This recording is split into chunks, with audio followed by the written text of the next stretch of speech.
Now I have been a bit quiet over the last couple of weeks. I've been preparing for the next term of teaching, but I have managed to get the floating point unit finished. So I've added in all of the edge conditions. What I am doing now is plumbing it into the CPU, and I hope to get that done over the next few days. So the floating point unit is a 16-bit floating point unit, and this is it here. We can put the input X up here and the input Y here, and we can make a choice. And the choice are 1 to multiply, and then add, subtract, divide, and square root. And the answer is going to come into the RAM here. So let's drop down in here and we'll show you what I've managed to do over the previous week or so. So the floating point unit, this level here just looks much the same. We've got the multiplier, we've got the add, subtract, we've got the square root, and we've got the division. And what we have down here just chooses which of the conditions, nan, plus infinity, minus infinity, and 0, get passed through. And that depends on whether we're adding, subtracting, square root, dividing, or this one here, which is just the a null value.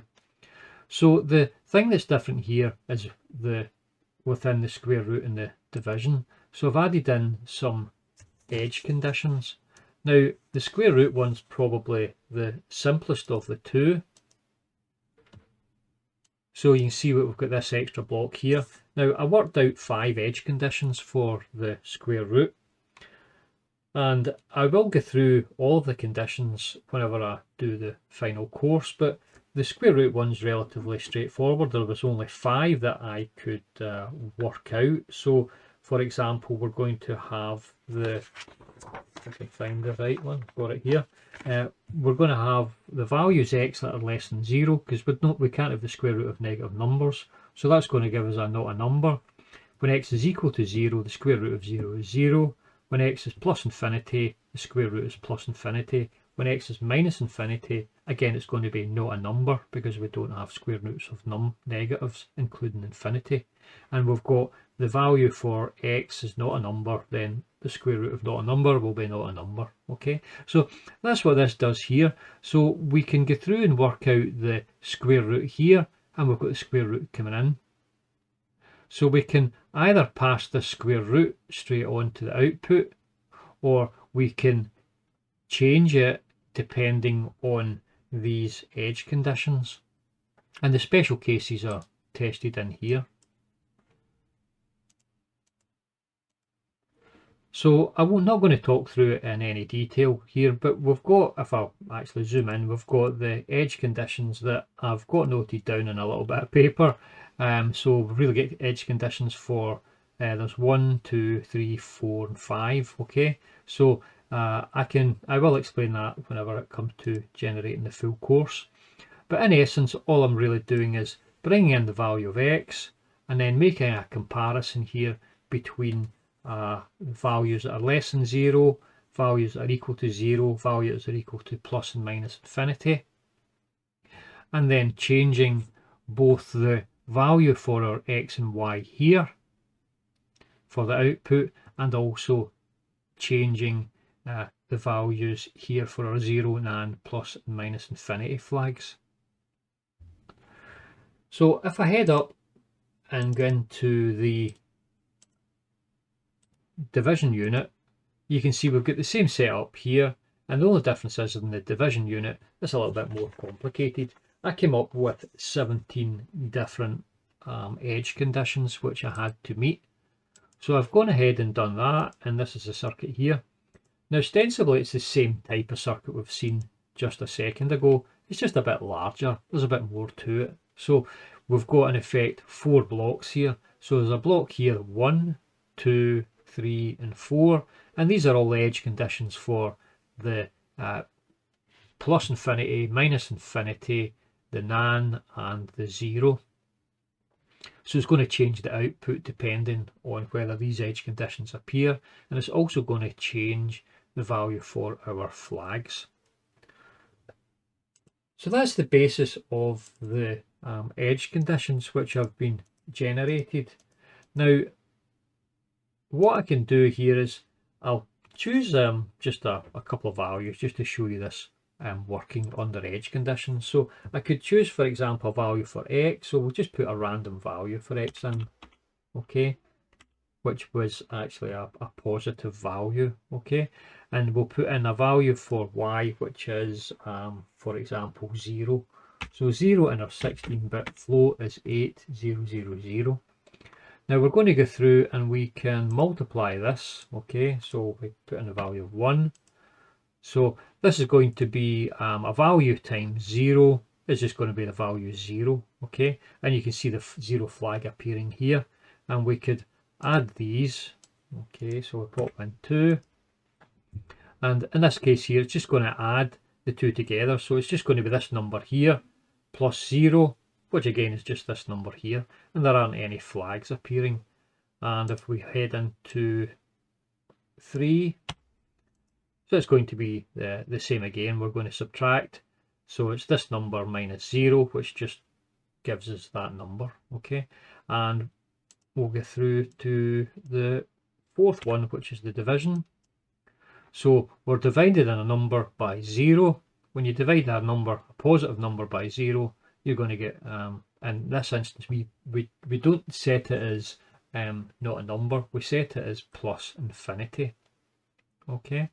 Now the other option here is the square root, so we pop the 5 in here for square root, and you see here what it's done is it's just generated the square root of this number, and this is the square root of the number here. So I've gone through the 17 different combinations for the division, and I've gone through the 5 different combinations for the square root. So these are all the edge conditions. So that's ostensibly us built up the floating point unit.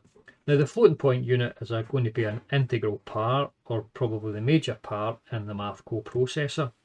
I will add in the chordic unit as well, but of course that's still to get designed. But what I'm going to do first of all is I'm going to just plumb the floating point unit into the CPU and then generate a library of functions using possibly the Taylor series, so just to get it started and get it up and working. And after that's working, we can add in the chordic algorithm and we can regenerate the functions that we generated using the Taylor series, and we can regenerate some of them, or hopefully I'm going to try and see if I can regenerate all of them using the chordic processor as well. So that's what I will be doing over the next week or so. I'll quickly show you the floating point unit that I've started plumbing it into the CPU, so I'll show you that just now.